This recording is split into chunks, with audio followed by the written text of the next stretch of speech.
Hello दोस्तों, आज की इस वीडियो में एक और पुनः आपके साथ आ चुका हूं और ये वीडियो आपके लिए बहुत ही ज़्यादा इम्पोर्टेंट होने वाला है। तो इस वीडियो को लास्ट तक ज़रूर देखिएगा जिससे कि आपके माइंड का सारा कन्फ्यूजन दूर हो जाएगा।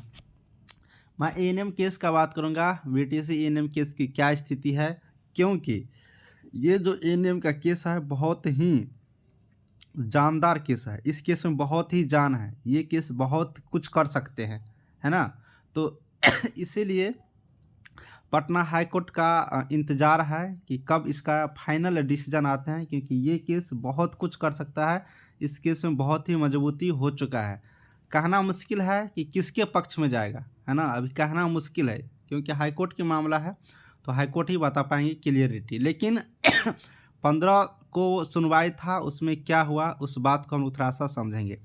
देखिए, जैसे कि आप सभी को मालूम ही होगा कि यहाँ पर 12 फरवरी के डेट में यहाँ पर हियरिंग हुआ था। और इस हियरिंग में क्या हुआ उसका ऑफिशियल जो एक ओरल ऑर्डर होता है वो यहाँ पर जारी किया गया है। इसमें लिखा है as jointly prayed for by the learned counsel for the parties, यानी कि पक्ष की तरफ से एक साथ सब लोग प्रार्थना किए हैं कि इस केस को आगे बढ़ाया जाए 15 फरवरी के लिए। किसके लिए? 15 फरवरी के लिए 2-3 दिन टाइम ले लिया।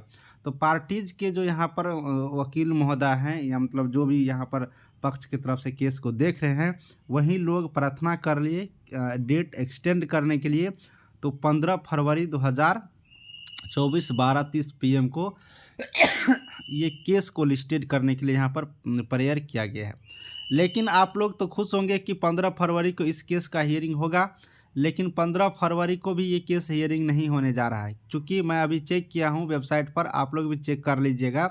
15 फरवरी का जो यहाँ पर कॉज लिस्ट है, मतलब जिन जिन का केस सुने जाएंगे उसका लिस्ट आ चुका है। लेकिन उस लिस्ट में अभी तक आपका जो केस है मुझे नहीं दिखा। आप लोग एक बार अपने से भी चेक कर लेना, हो सकता है कि मेरे से मिस्टेक हो। लेकिन मैंने जो चेक किया उसमें 15 फरवरी का डेट में आपके केस का लिस्टिंग नहीं मुझे मिला है। तो अब 15 को नहीं है, तो नेक्स्ट कब होगा ये बात आ रही है। तो नेक्स्ट कब होगा ये तो अब नहीं मालूम पड़ रहा है। ये तो अब जब लिस्ट होगा तभी पता चलेगा, या हम लोग चेक करते रहेंगे हर दिन तभी पता चलेगा। लेकिन 15 को डेट में ये केस का हियरिंग नहीं है। देखिए, ये केस का हियरिंग होना बहुत ही ज़्यादा ज़रूरी है और फाइनल डिसीजन आना बहुत ही ज़्यादा ज़रूरी है, क्योंकि इसी केस पर बहुत कुछ टिका हुआ है। बहुत कुछ, इसलिए बहुत कुछ टिका हुआ है कि रिजल्ट पर यहाँ पर आप लोग देखिए हैं कि फाइनल आउटकम रिजल्ट पर कोर्ट के अधीन है। तो इसलिए अभी कुछ भी नहीं कहा जा सकता है कि क्या इनका डिसीजन आएगा, है ना। सिर्फ और सिर्फ हम लोग इंतज़ार ही कर सकते हैं जब तक इनका फाइनल नहीं आ जाते। तो यही मामला था।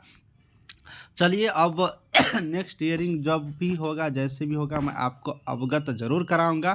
फिलहाल हम लोग को केस के रिगार्डिंग यही अपडेट था। सभी को थैंक यू।